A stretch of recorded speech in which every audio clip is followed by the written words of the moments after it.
My name is Kathy Mastin, and today I'm talking with Barbara Mulvihill.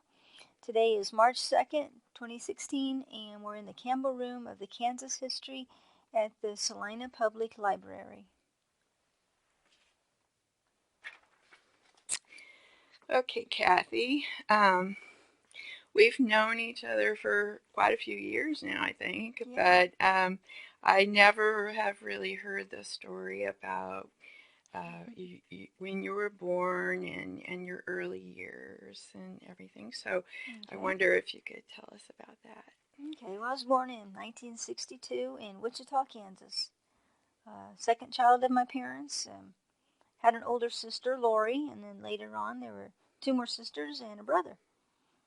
So you had a pretty big family. Yeah, 5 kids, yeah. Good, yeah.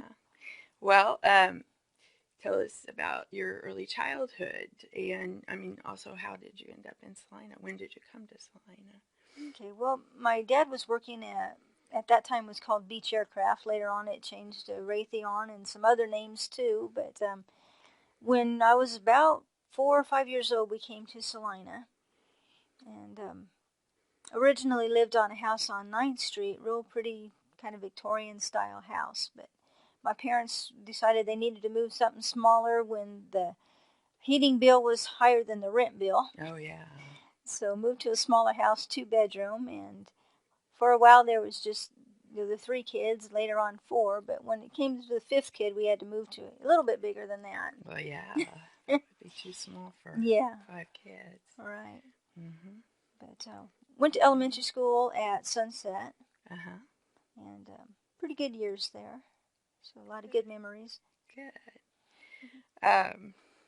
Now I understand that when you were 1 year old, you were diagnosed with juvenile rheumatoid arthritis. Is that correct? I started having problems at a year old, but it wasn't until I was around 6 when they finally decided what it was. Oh, okay. I mean, they were trying different things and trying to figure out what was going on, but they didn't realize that children that young could have rheumatoid arthritis. Oh, wow. Yeah, I didn't either. Yeah, so it was a long time before they finally figured out what it was. And from my understanding, it was a little country doctor who figured it out. I think it was the one from Council Grove. Oh, wow. And he's the one who said, oh, I think maybe this is what it is. And then the more they tested geared towards that, that's when they figured it out. Oh, wow. That's amazing. Yeah. What type of symptoms were you having? Well, as a year old, I fell into my birthday cake. Oh. I guess I was walking early and did really well, and then started falling a little bit more and more. Oh. Walking stiffer, more aches and pains. And my mom said at one time I broke out into a rash, but she didn't know whether that was associated with that or not, and nobody really kind of figured that part out. But I know throughout elementary school when I was walking, I still was able to keep up with everyone, but I was a little bit slower. And I just remember walking and my left hip would just give out. It would just pop. I wouldn't go down, but it would pop loud enough that others could hear it, and I definitely could feel it. Oh, my And goodness. I'd have to stop walking for a few minutes just to get my breath back. You know, it was painful. Huh. Do they know what caused that or? Oh, they think it's just the muscles and stuff that was causing the hip to act that way, and the muscles would pop to compensate for the muscles or the bones not working right. Yeah. So let's see. So you went to grade school here. Right. And then what next? What next? I went to South Middle School rather than, at that time it was South Junior High, rather than Roosevelt Lincoln where my sisters went, just because they had so many steps there. Oh. So I went to South Middle. I wouldn't say that was the greatest experience, but we'll skip that and go on. Okay. Then I went to Central, and I really enjoyed that. They did have an elevator, but I took the stairs a lot of the time. At that time, it was a freight elevator. It didn't always work the greatest, and so, if I handled the stairs, I took it.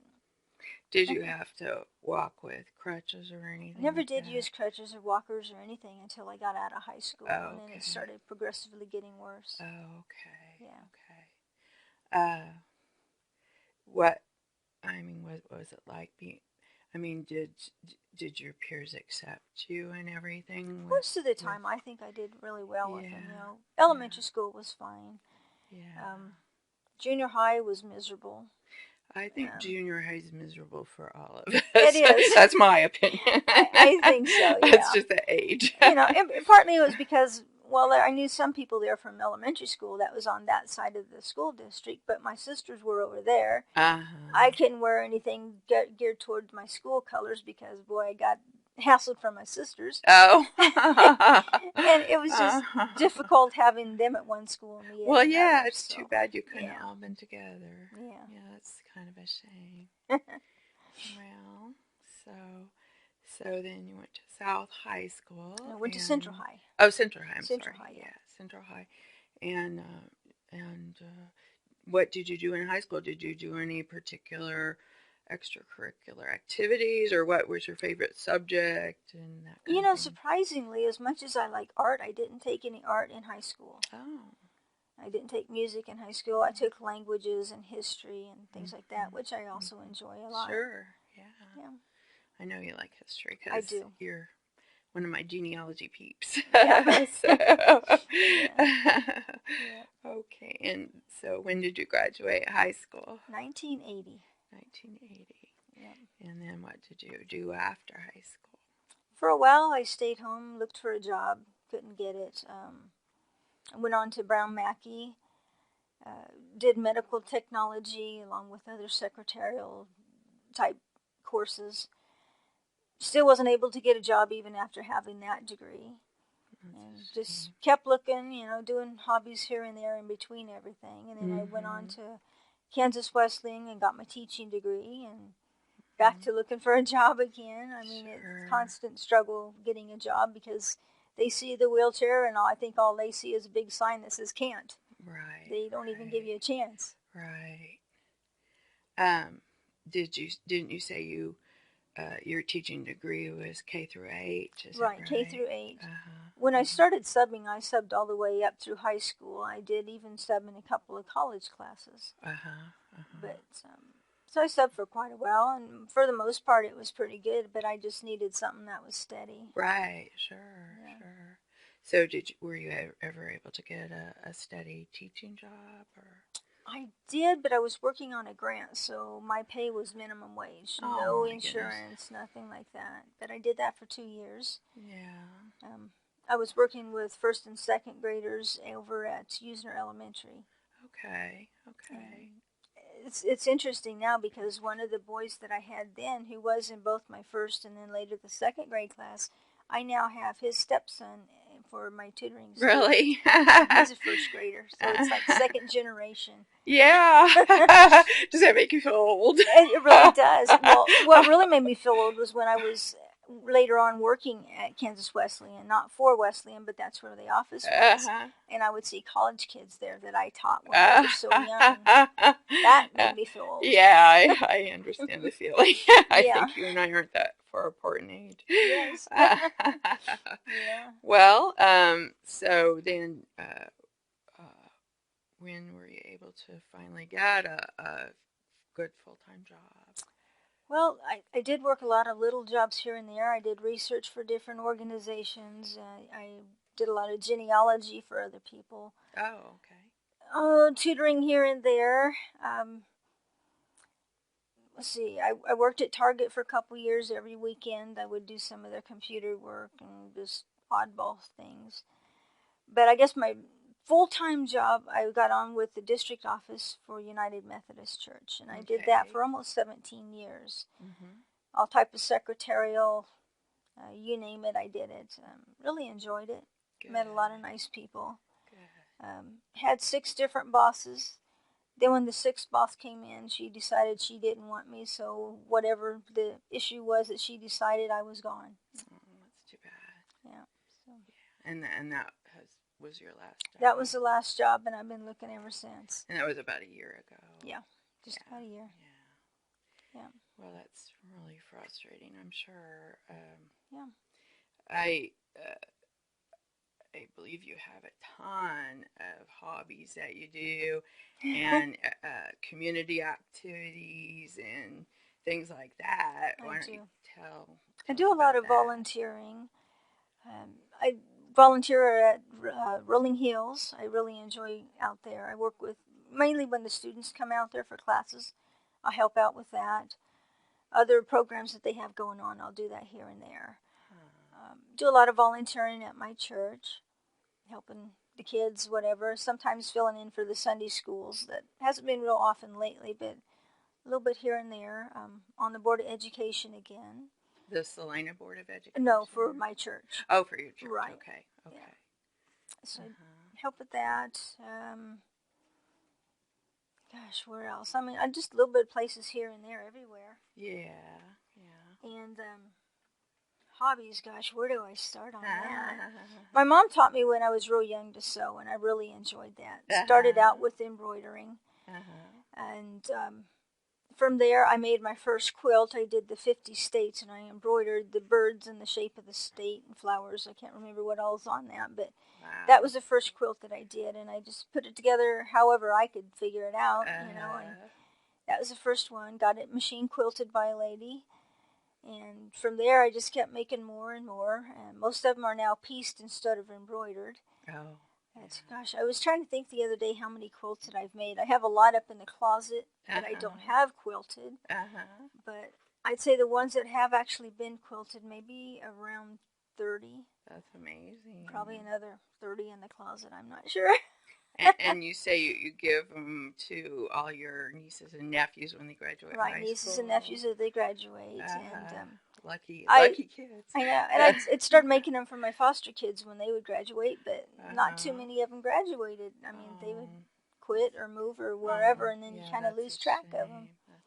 Well, tell us about fostering. I think that's amazing that you have fostered, and I'll never forget the first time I saw you in here. You had 3 probably younger school-age foster kids in here with you, and you had perfect control over them, and I was just astounded. I'm so impressed.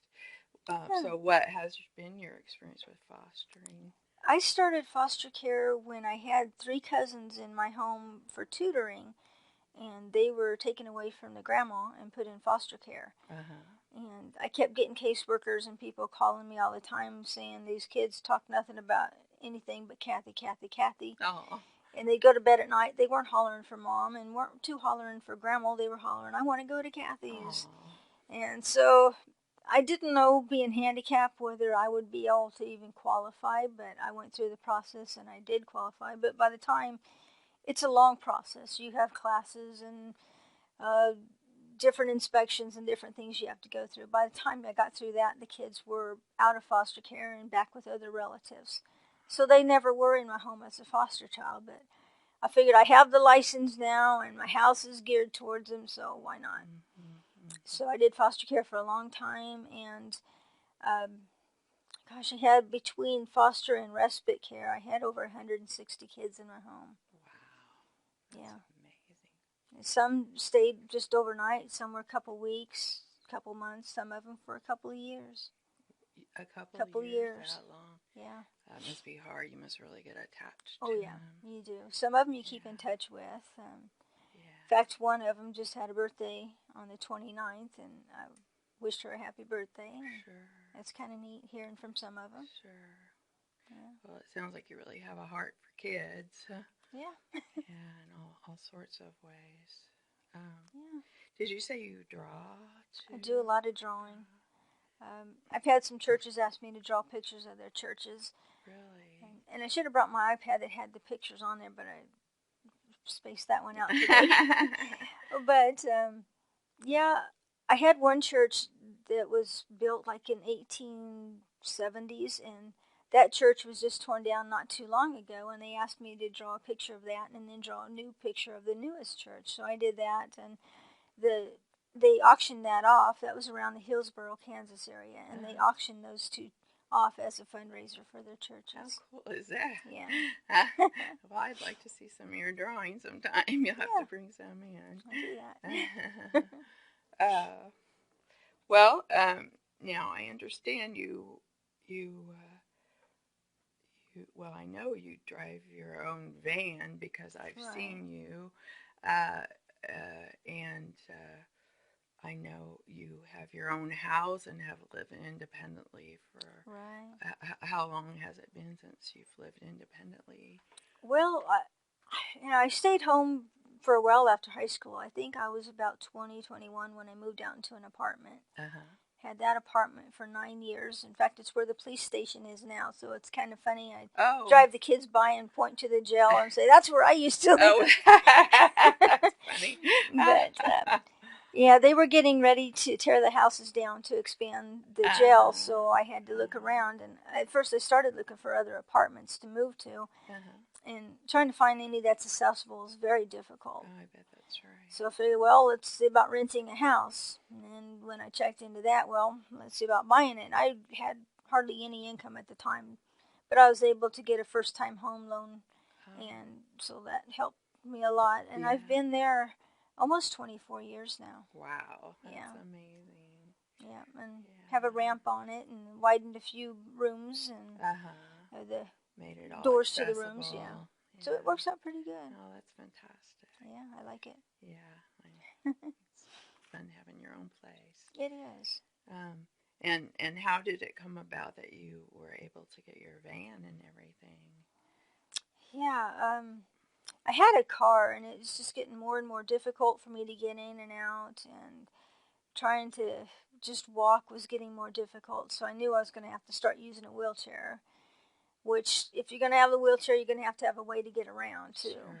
So checked with a lot of state agencies and other places in order to be able to get the van and the lift and all that. And the first van, it took a lot in order to be able to do that. And I had my church help do a fundraiser in order to pay for the expenses of that. Had that van for a long time, and now I have this one, and this is a 2003, so it's already 13 years old. Yeah. Yeah, it's amazing how fast they get older. Wow. Yeah. Let's see. Yeah. You have a little dog with you named Riley. Yep, that's Riley.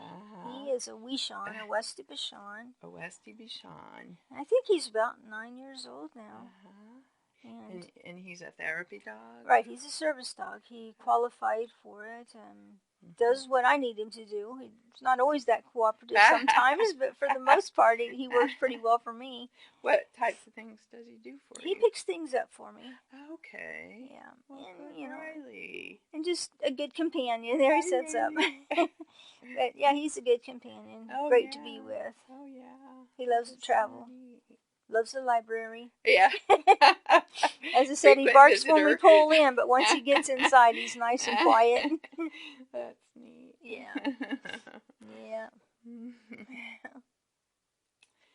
Well,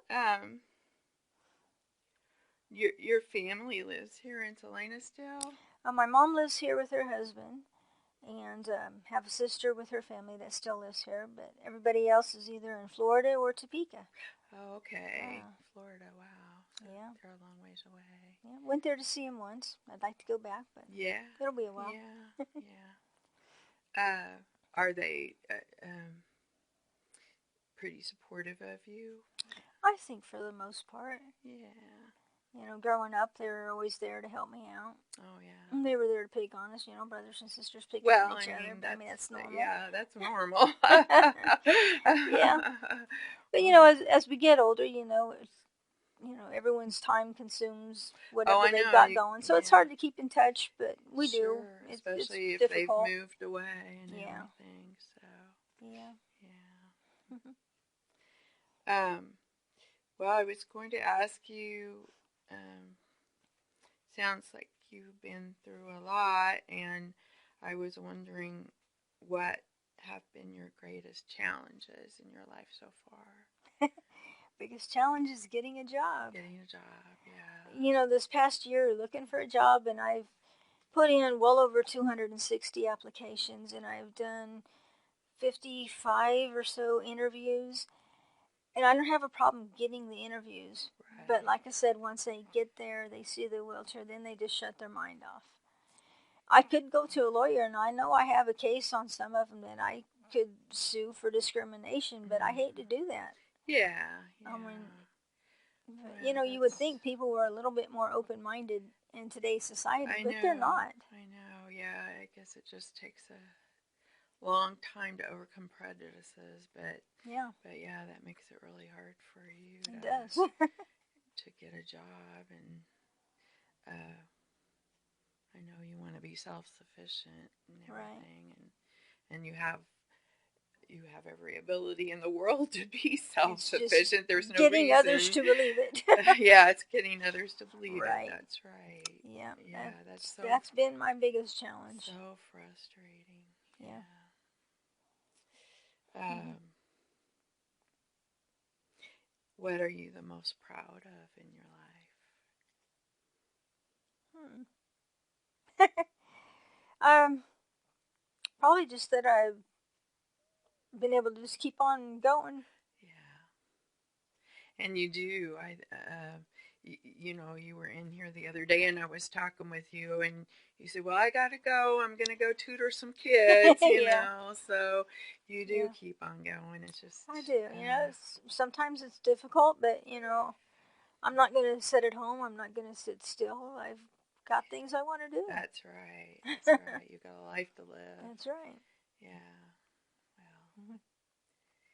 I find you inspiring. You've done more with your life, despite your disability, than most of us have who are, you Yeah. know, don't have a disability. I saw a bumper sticker the other day on the car in front of me, and it said, "It's not that I can and others can't. It's that I will and they won't." Yeah, And I that's thought, right. that's It's very the true. it's the will. It's not, you know. Some people that are perfectly capable of working don't, and they'll get Mm-hmm, disability or whatever and just stay mm-hmm, home. I know some mm-hmm. people that way, and I don't mind getting disability, but I would like to be able to work. I know you want to be able to, Right. yeah, to be self-sufficient, and I know I don't know about you, but I find it gratifying to have Yes. a career and to contribute to society Right. and all of that. And Definitely. yeah, yeah. Yeah. So, you were talking about uh, wanting to have a job so you could fulfill some dreams. What are your dreams? Well, I had been planning to go to Ireland and do some other traveling, but a year without a job, I had to use that money to support myself until I got some disability coming in Sure, or until I got a job. So sure. that kind of went away Yeah, very quickly. yeah, But we'll see. yeah. Yes. Well, is there anything else you'd like to talk about, or any Hmm. other things you'd like to tell us? Well, I guess my genealogy, I spend a lot of Oh, time yeah. doing research on that. Yeah, I grew up with grandparents who liked to talk and tell stories, and Uh-huh. how you wish you had written stories down what they were telling you back Oh, then. I And know. some of them I did, and then others I know I didn't, and probably won't ever remember them, but write down what I can remember. And Yeah. uh, Does your family appreciate what you're doing with that?